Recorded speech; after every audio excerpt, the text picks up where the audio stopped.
Oke, untuk materi selanjutnya itu tentang di bab 4, yaitu tentang suhu dan pemuaian.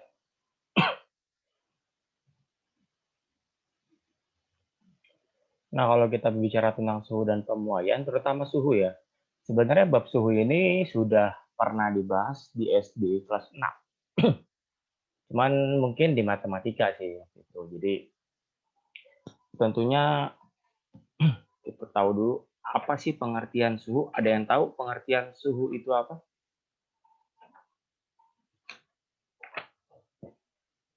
Apa pengertian suhu? Apakah ada yang tahu?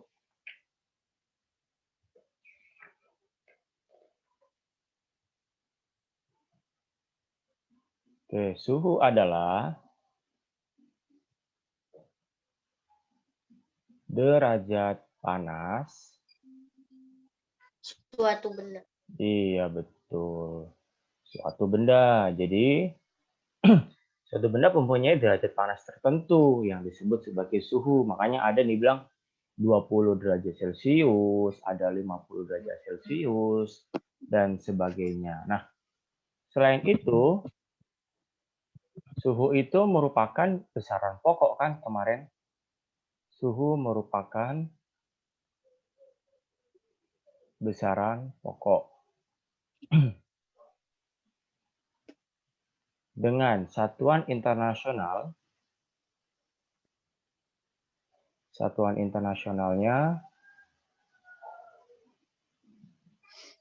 Kelvin atau K, dan alat ukurnya itu adalah termometer. Kelvin. Itu. Nah, kalau yang ini adalah alat ukur untuk satuan internasional ya. Jadi kenapa sih kok di satuan internasional Kelvin? Karena di setiap negara, setiap wilayah, kadang pengukurannya itu satuannya beda-beda. Kita di Indonesia makanya derajatnya Celcius. Tapi di benua-benua lain atau negara lain, kadang ada yang makainya Fahrenheit, ada yang makainya Reaumur. Makanya disepakati oleh semua ilmuwan, oke kita samain aja. Kita pakai satuan namanya Kelvin. Seperti itu. Nah, untuk ukurnya tentunya pakai sebuah alat ya, namanya alatnya disebut termometer. Termometer. Ya, nah sini ada jenis-jenis termometer. Bentar. Jadi termometer juga macam-macam bentuknya atau jenisnya.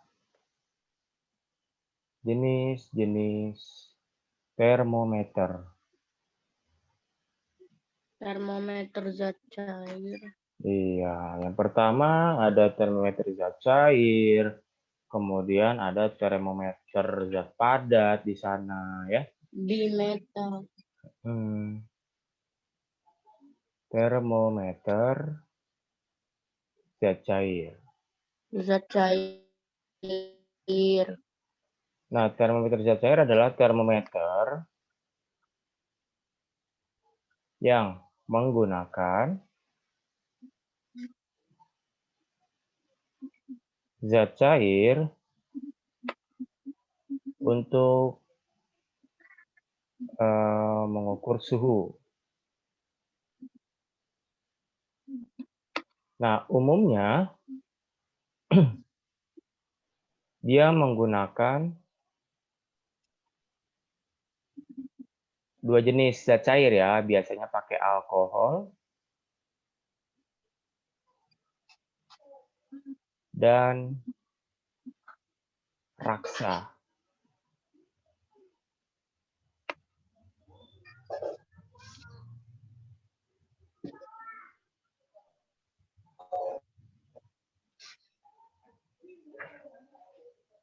Nah, di situ ada perbedaan atau beberapa kelebihan dan kelemahan.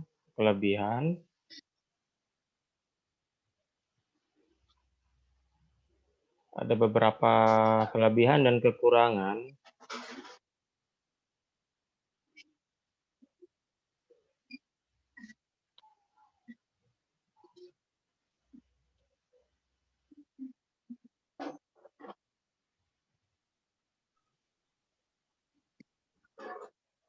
Oke, kelebihannya untuk ini dulu ya.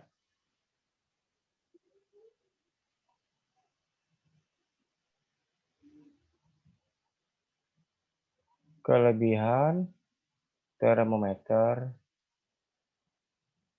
alkohol.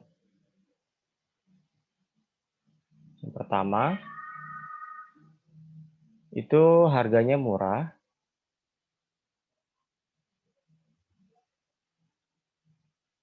Yang kedua, dapat mengukur suhu rendah, suhu yang rendah.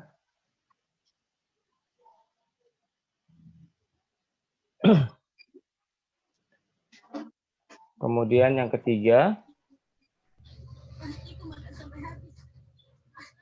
dia lebih teliti.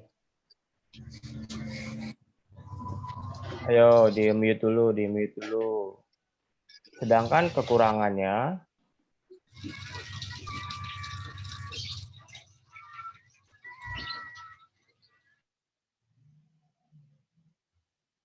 kekurangan termometer alkohol antara lain, satu, tidak dapat mengukur suhu tinggi. Jadi dia mengukur suhu rendah bisa, tapi di sini dia tidak dapat mengukur suhu tinggi. Yang kedua, dapat membasahi dinding. Ya, dinding kaca. Kalau kita pakai termometer kaca ya. Kemudian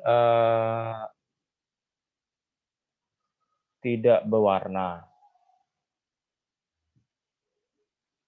atau bening. Jadi kalau bening kan akan sulit untuk diukur ya. Sehingga sulit diukur. Karena sulit diukur, maka kita harus memberi zat warna agar terlihat. Nah, itulah kelebihan dan kelemahan si alkohol. Nah, bagaimana untuk raksa? Untuk raksa, ini pakai yang warna ungu ya. Kelebihan si raksa,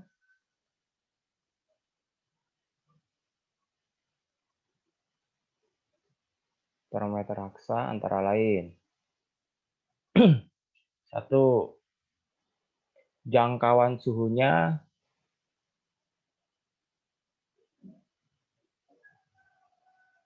sangat jauh, yaitu dari minus 40 derajat Celcius hingga 360 derajat Celcius. Yang kedua, dia mudah dilihat karena warnanya mengkilat. Kemudian yang ketiga, pemuaiannya teratur.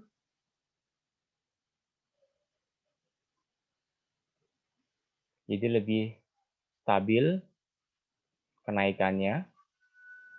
Lebih teramati sih, maksudnya itu lebih teramati itu. Jadi kenaikannya itu akan terjadi pelan-pelan.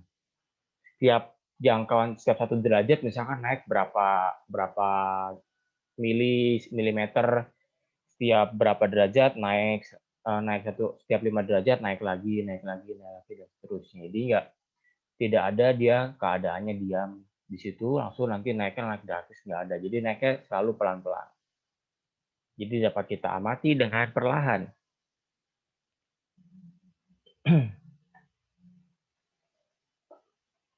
Selain itu,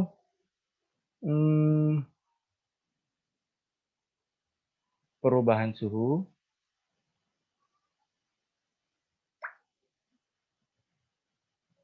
dapat diamati dengan jelas. Terus yang kelima, ini yang terpenting, air raksa tidak membasahi dinding, jadi lawannya sih alkohol, tidak membasahi dinding. Nah, itulah beberapa kelebihan dari air raksa. Tentunya ada beberapa kekurangan atau kelemahan yang dikandung oleh si raksa. Ini di sini ya. Kekurangan termometer raksa. Yang pertama, kekurangannya adalah harganya cukup mahal.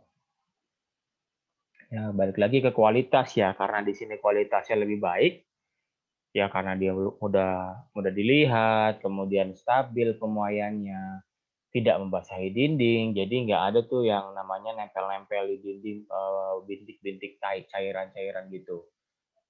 Maka kualitas baik ya harganya juga lumayan gitu loh, harganya juga agak mahal. Kemudian tidak dapat mengukur suhu di bawah min 40 derajat Celcius. Jadi kalau dia udah suhunya min 50, min 41 itu udah error, udah nggak bisa keukur, udah mentok.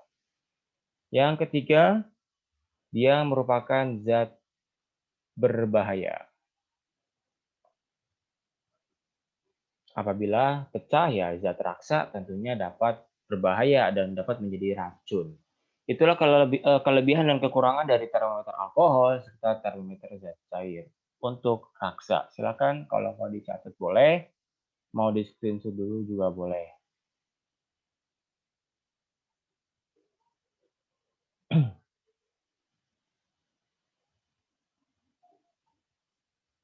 Ya mau dicatat apa di screenshot aja? Ayo jawab. Screenshot, Pak. Ya udah di screenshot. Udah? Ya dapat semua nanti.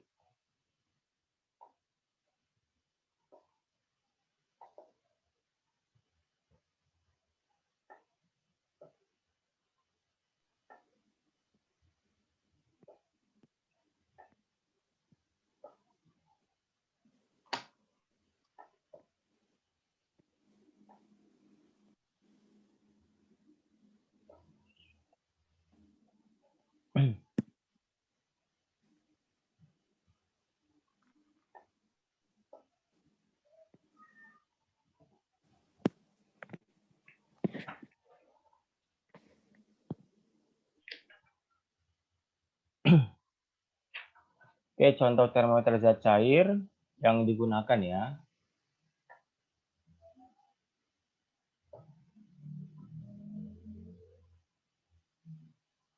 Contoh penggunaan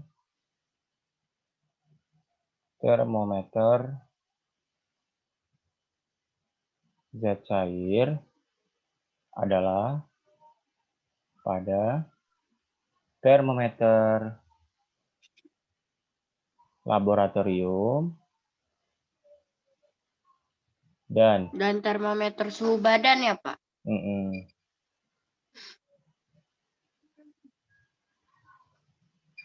Ya kalau zaman dulu termometer suhu badan ya kita tempelinnya biasanya di ketek tuh, di ketiak kita. Kalau termometer laboratorium ya sebenarnya ada sih di lab kita, cuman lagi begini nggak bisa kita pakai gitu loh. Tapi sekarang kalau di suhu badan, ya zaman canggih sekarang udah pakai ini ya, termogan yang ditembakkan itu pakai inframerah, pakai suatu sinar radiasi. Itu yang disebut ini untuk termometer zat cair. Yang kedua, yang B, itu adalah termometer bimetal. Bimetal. Atau zat padat. Jadi di sini termometer yang menggunakan logam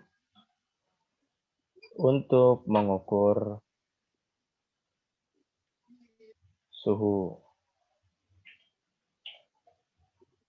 Baru yang ketiga adalah Termometer kristal cair. Ya, kristal cair. Yang ini dia menggunakan termometer yang menggunakan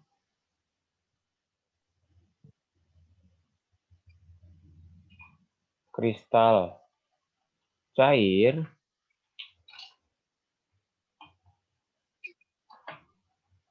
yang warnanya dapat berubah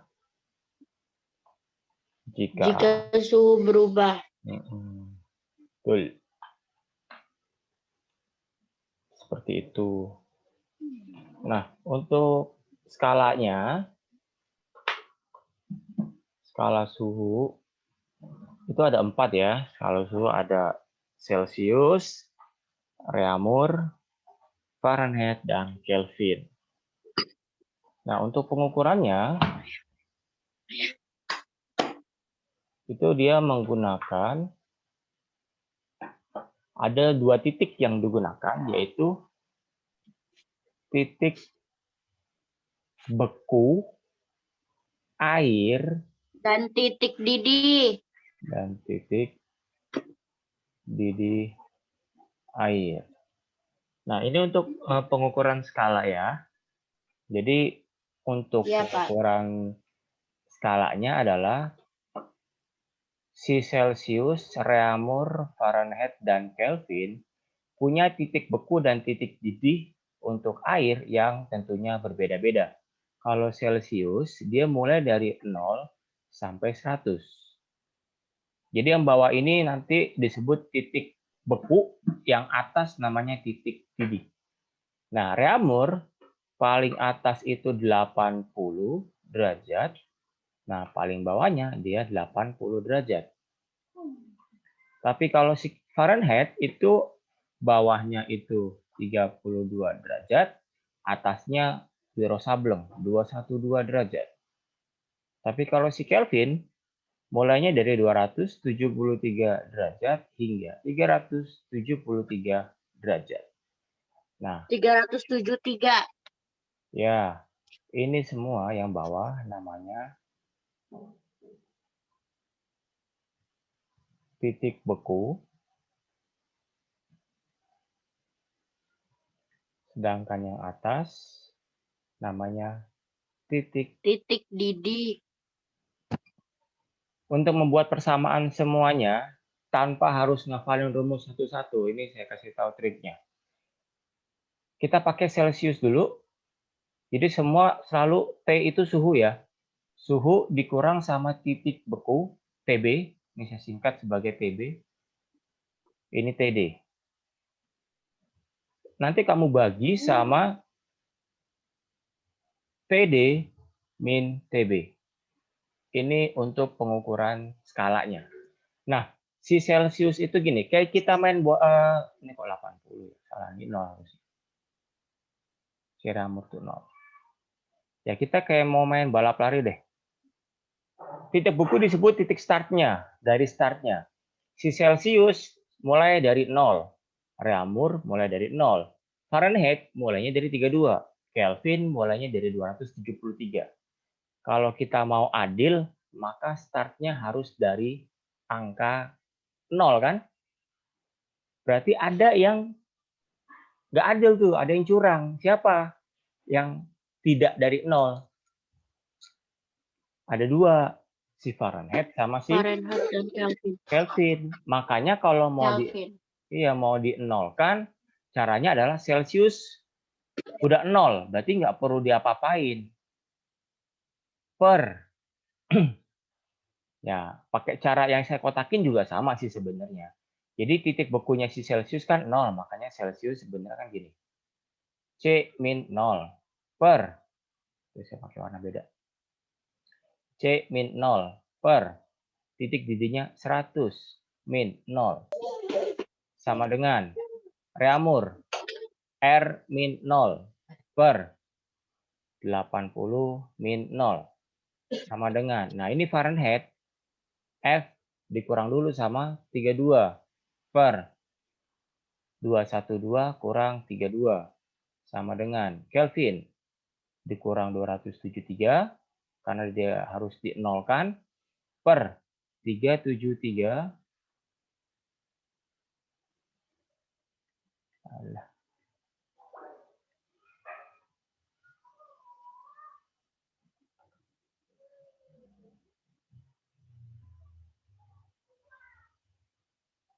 273 berarti 373 min 273. Oke, sekarang kita cek.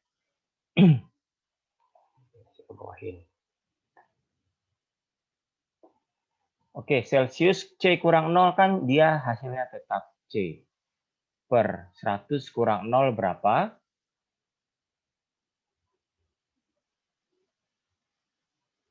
Ayo. 100 kurang 0 berapa? 100. Sama dengan R per 80. 80 sama dengan 80. F min 32 per 80. 212 kurang 32 berapa?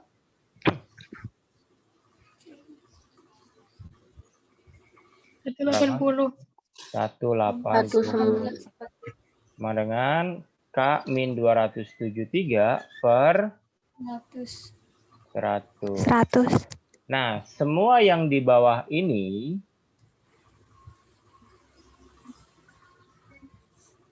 itu semua dibagi berapa?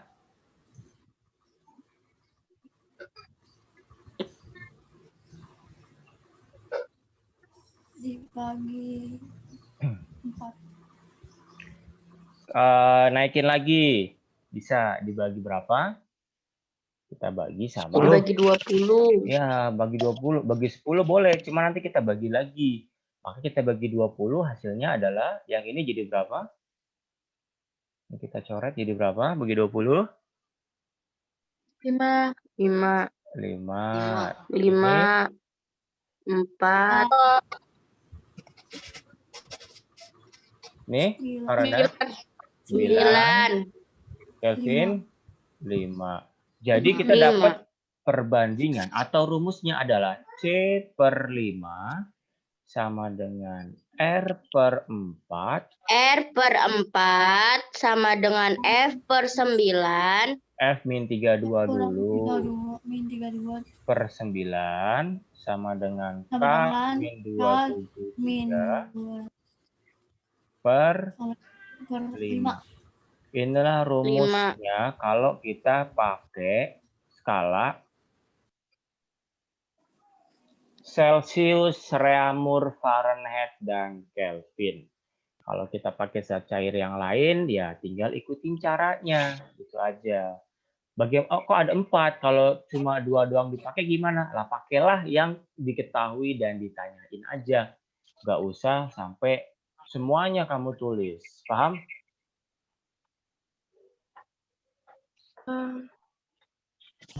Paham, Pak.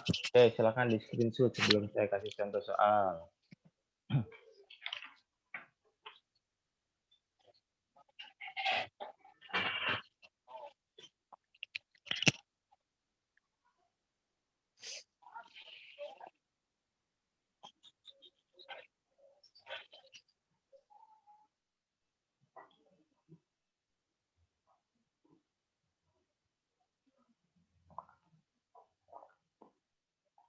Udah ya? Di screenshot kan?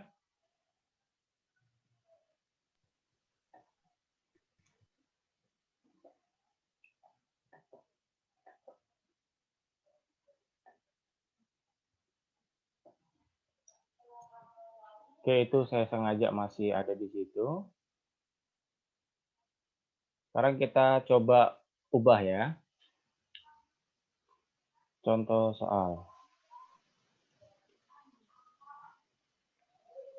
1. Udin membuat kopi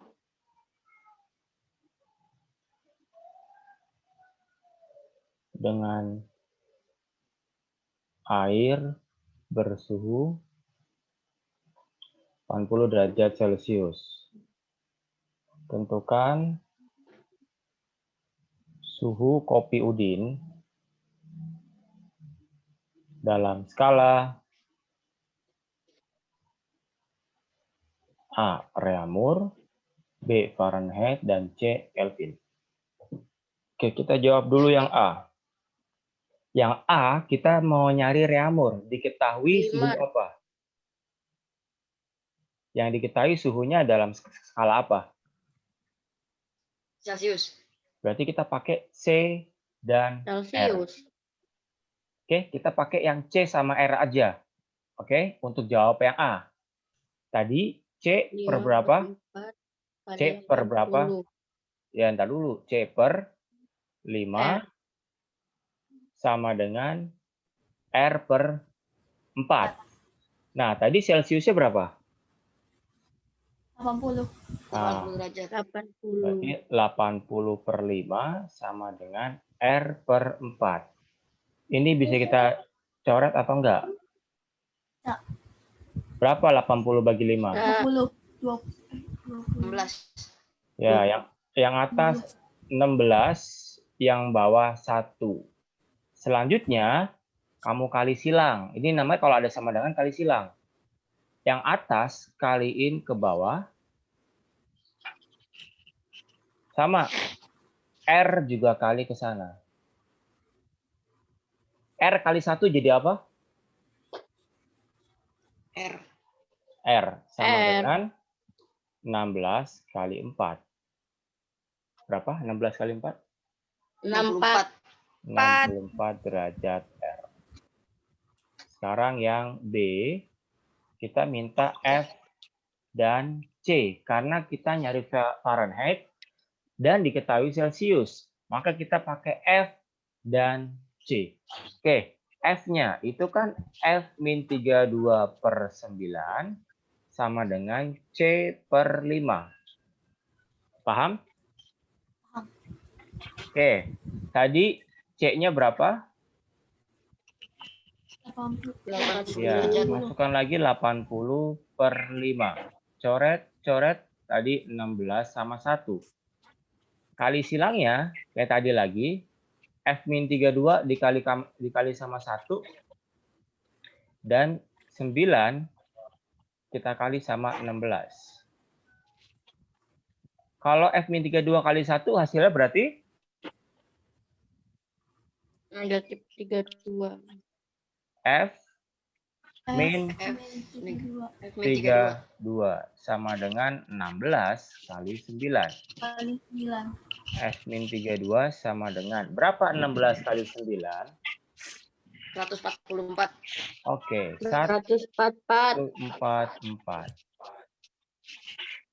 Nah, di sini kan 32-nya minus di sebelah kiri. Kita pindahkan ke sebelah kanan. Maka kalau pindah tandanya jadi apa? Kurang. Tambah. Nah, kalau di sebelah kiri min, maka kalau pindah lawannya minus adalah plus. Berarti 144 plus 32. Jadi F-nya berapa derajat? 176. 176. 176 derajat Fahrenheit. Nah, yang C mintanya Kelvin, berarti Kelvin dan Celcius lagi yang kita pakai. Oke, Kelvinnya 200, K-273 per 5 sama dengan C per 5. Jadi K-273 per 5 sama dengan 80 per 5. Coret-coret jadi 16 per 1. Sama kali silang lagi.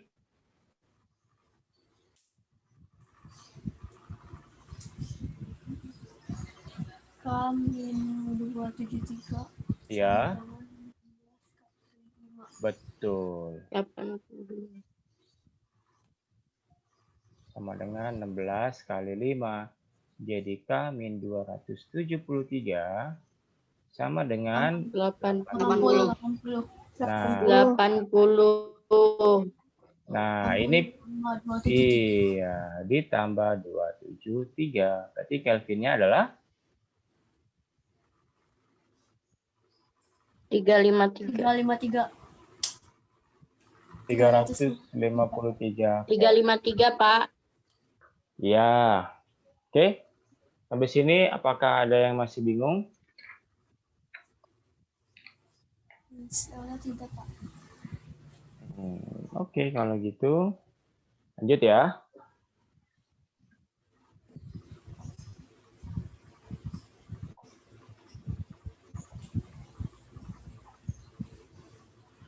Nah, ini terlepas dari yang tadi. Kalau kita pakai pengukuran dengan termometer tertentu.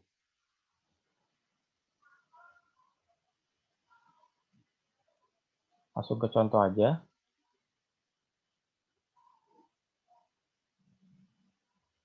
Ali dia membuat termometer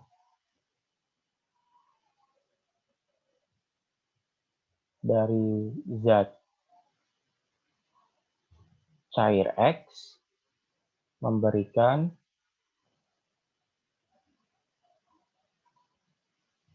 titik beku air pada suhu misalkan 25 derajat X dan titik didih air pada suhu misalkan 125 derajat X.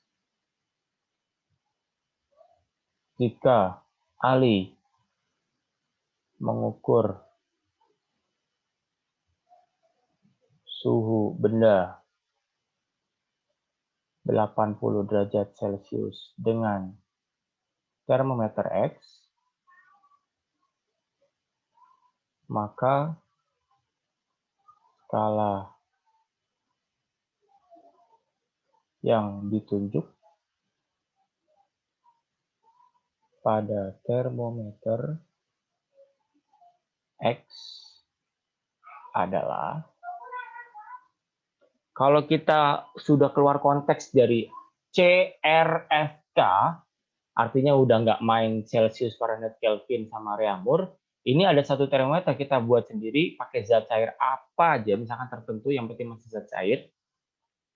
Ternyata kalau kita pakai air, suhunya membeku pada suhu 25 derajat. Tapi kalau kita didihkan, airnya mendidih pada suhu 125.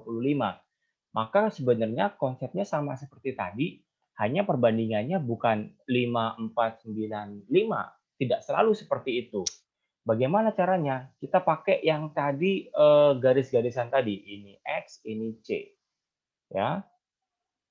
Ini ada garis start sama garis finish. Oke, si X bawahnya mulai dari angka berapa di situ? 25 derajat. Betul. Bawahnya dari 25 derajat. Atasnya 125 derajat. 125 derajat. Nah, yang Celsius, nah kalau Celsius tadi pakai aturan tadi. Tadi Celsius awalnya dari angka berapa? 0. 0. Atasnya 100 derajat. 100 derajat. Jadi yang perlu di X di-nolkan yang X atau yang C? Yang Atau X. dua-duanya? Nah, yang X biar 0 diapain? Diapain? Kurang. Iya, berarti kan X-nya kan mulai dari 25. Supaya 0, maka 25-nya harus dikurangin. Maka untuk 0 berarti X min 25. per. Ingat, tadi pernya itu adalah atas kurang bawah. Jadi 125 kita kurang sama 25. Sama dengan, 25. ya, sama dengan sini. Negatif min 25 per 100. C sama dengan Oke, C per 100. Sampai sini paham?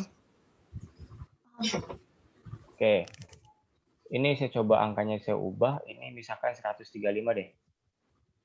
Ini 135.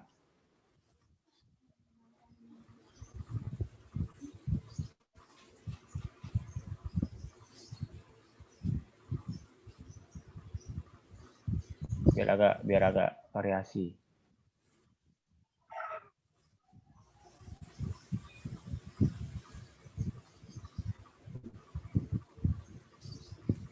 Oke. Berarti di sini X min 25 per berapa 135 kurang 25? 110. 110 sama dengan C per 100 kan? 100. Yang di bawah ini kita bagi berapa?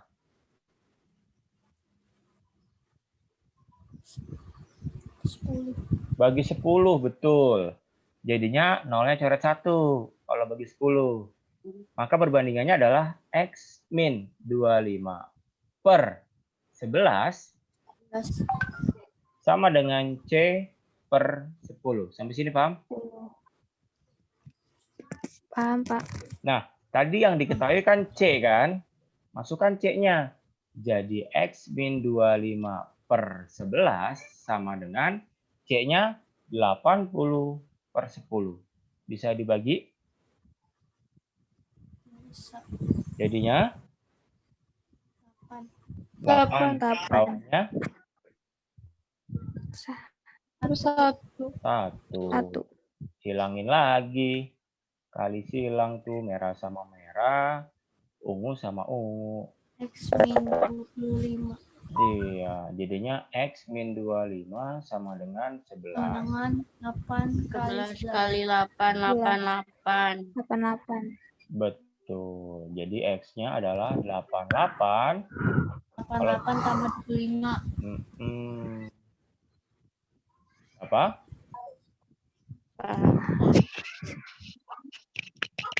113. 113. Oke, paham ya? Itu. Sampai sini adakah yang masih bingung?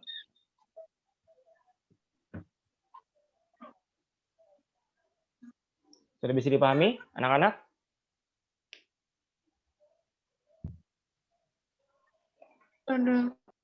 Bisa. Oke. Sedikit masuk ke bab materi berikutnya, pokok bahasan berikutnya. Akibat dari perubahan suhu,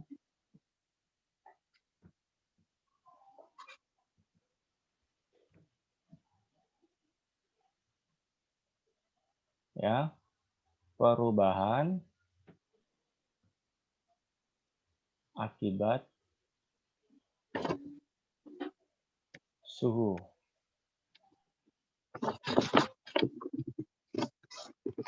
Nah, yang terjadi adalah adanya Pemuaian zat padat. Iya, pemuaian. Oke, pemuaian ini tidak tergantung hanya zat padat saja ya. Sebenarnya pemuaian ini untuk semua jenis zat. Zat cair. Padat, cair, sama gas. Kenapa zat cair bisa memuai? Contoh yang paling simpel. Kita punya air di dalam panci. Coba ya, kamu isi airnya full sama panci. Berarti kan ada dua zat yang kita punya. Pancinya sebagai zat padat, airnya sebagai zat apa? Zat cair. Zat cair. Cair. Kemudian ketika kita panaskan, kita masak, maka kalau kita tutup itu pancinya atau nggak usah ditutup juga nggak apa-apa, dia sama-sama memuai sebenarnya. Tapi yang lebih duluan memuai yang mana? Kalau misalkan air duluan, maka airnya bakal tumpah. Nah, Yang udah-udah kejadian itu adalah airnya pada tumpah. Berarti pemuainya lebih besar si air. Gitu loh. Bukan berarti cuma zat padat doang ya. Nanti harus diingat-ingat. Jadi adanya pemuaian sama penyusutan. Nah, bedanya apa? Kalau pemuaian ini adalah adanya pertambahan panjang. Panjang. Lebar. Atau gini deh, pertambahan ukuran.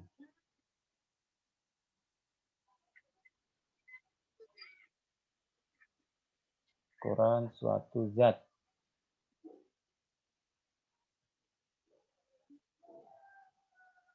Ya, menyangkut meliputi panjang, luas, serta volume. Tapi kalau penyusutan, menyusut berarti bukan pertambahan, tapi terjadi pengurangan. Pengurangan ukuran. Iya, ukuran suatu zat. Iya, Suatu zat.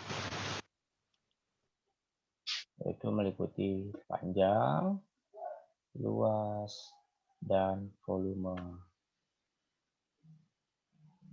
Nah, untuk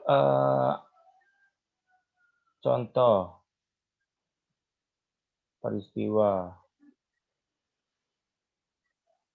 pemuaian antara lain, apa contoh pemuaian itu? Pertama, Rel kereta api. iya, sambungan rel kereta Dibuat api, renggang. dibuat dia renggang. Kemudian ada lagi yaitu sambungan pada jembatan itu juga dibuat renggang. Lalu yang ketiga itu bisa juga kaca dan bingkai dibuat longgar. Kemudian yang keempat bisa juga kabel listrik di pinggir jalan tuh biasanya. Longgar. Iya, dibuat kendur. Ya, jadi ketika dia kendur, kalau dia memuai ya dia makin ke bawah ya, melengkungnya makin ke bawah. Awalnya kayak gini. Ya. Ini kabelnya. Ntar kalau misalkan memuai jadi kayak gini. Makin ngendoy ke bawah. Tapi kalau dia malam hari biasanya menyusut, dia nggak putus. Kalau dibikin kenceng kan putus. Dia agak kayak seperti ini, tapi masih agak kendur gitu loh. Kalau pada suhu yang dingin. Kemudian ada lagi bisa digunakan untuk alarm kebakaran. Nah, itu juga dia menggunakan konsep pemuaian. Bisa?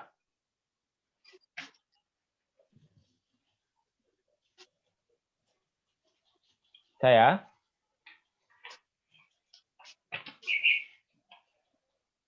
Oke, saya rasa sampai sini dulu untuk pertemuan hari ini.